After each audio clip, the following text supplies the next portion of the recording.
What are the ideas that you may have around the idea of self-realization and enlightenment?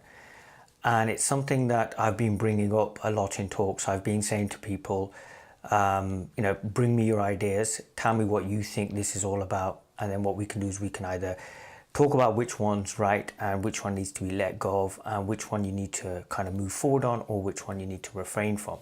The reason I've recently been doing a lot of this, wanting people to bring their ideas on enlightenment or self-realization, or on this whole idea of awakening, is what I found is 9 times out of 10 people are going to lots of talks. So they're going to lots of talks, they're going to retreats.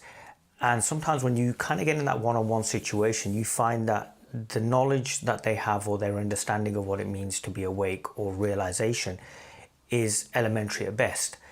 And one of the things I've been saying recently is, we need to examine these ideas, and it's something that's been developing over the last couple of months. So we need to examine these ideas of what we feel it means to be, awake, and then test if those ideas are right or not. Invariably, we read something, we hear something, and that gives us an idea of what, we think realization will be. And that's where the problem starts, because we have an idea now. The idea is in the mind, which by its very nature is limited, which means the idea is in itself limited. And what that basically means is, because we have this idea that it will be some sort of fanciful, blissful state, or that, problems will disappear, we then start chasing a mirage. So we start chasing this idea of what we feel it is. And the idea of what we feel it is invariably, like I said, it's in the mind.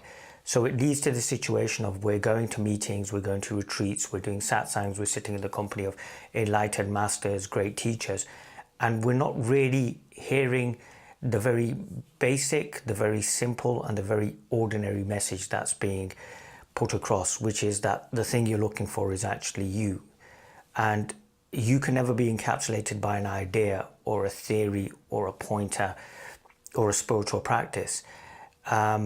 However, what can happen is, because of our reading and our understanding, we then get caught up in that stage, which we need to let go of, which is our ideas of what we thought it was, or we think it is. So to give an example, many years ago, after having the first of several awakenings, I was at a meeting in London, and I remember saying, awakening is the most amazing thing in the world.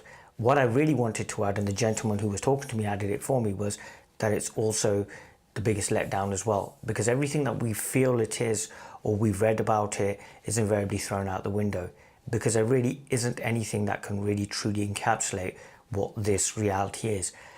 Our mind, being limited, likes to get us to get caught, likes to, in a sense,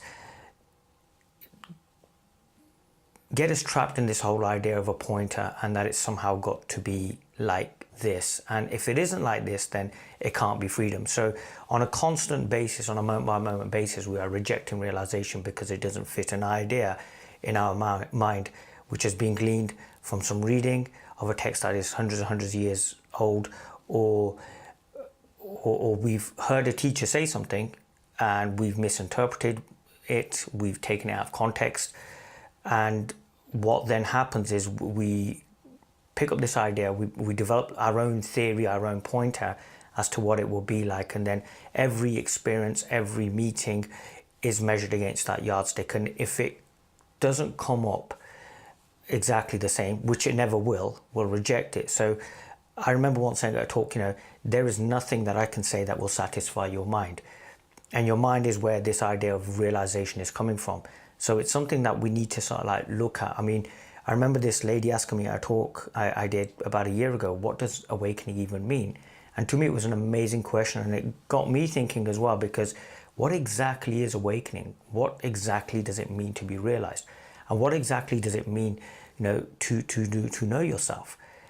I mean, where did these ideas come from, and what exactly does it mean? Because if we could even sit with the question of what is awakening, and really sit with that question, we may find that our ideas about the subject are exposed for what they are, just ideas, and exposed for the limitedness that they have at their core. We can then, having seen the futility of our thinking around this entire subject, and seeing that whatever the mind thinks about this topic is put this down. As we put these ideas down, what we can then see is that as we're putting these ideas down, we're seeing more and more of what we actually are. It then allows us to have that confidence of just resting in what actually is, as opposed to trying to be an image. The search then ends only to be seen that there wasn't really anybody seeking for anything, because what was being sought was here. But that requires us sometimes to put down our gods, our ideas, our theories as to what we believe it is, because whatever we believe it is, it invariably isn't. And we need to look at some of our most cherished beliefs around this whole idea of realization and looking for something, and see whether they're actually true. 99% of the spiritual endeavor is complete fluff. It just creates this confusion of people chasing some mythical state which doesn't exist. And, we have millions and millions of well-meaning people year in, year out taking pilgrimages to shrines or to ashrams, contorting themselves into positions which are completely unnatural to their body type, or completely unnatural to them, accepting ideas which, if they were to be really honest with themselves, they probably wouldn't accept. But there's this mass delusion: we're going to get enlightened, and because we're going to get enlightened, it basically means it's got to be something esoteric. I better accept the fact that I'm going to possibly eat a diet I don't really want to eat, or learn words which are completely foreign to what I actually am. And yet the thing that's being sought is here. It's wherever you actually are. It's not over there. It's not on a plane trip to the Indian subcontinent.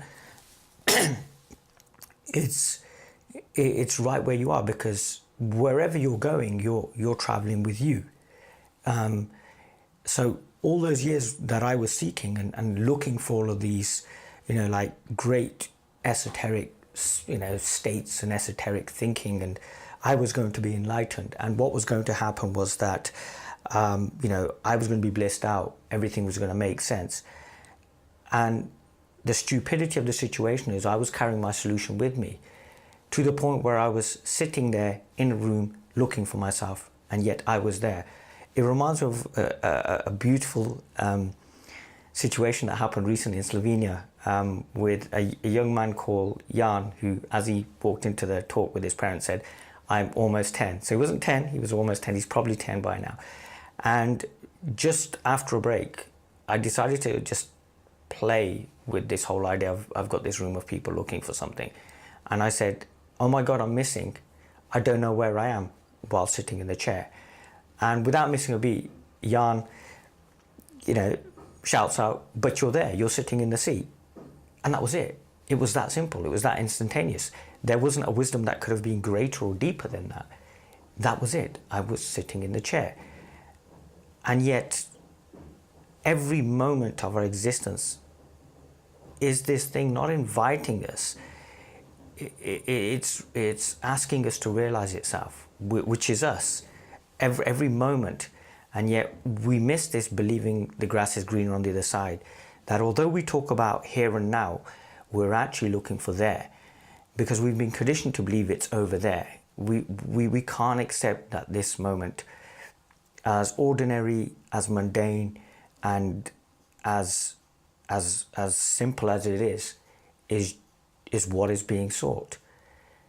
And that if we could just simply accept this moment, whatever that brings up, the ideas, the theories would be seen to be redundant, vacant, hollow, and false.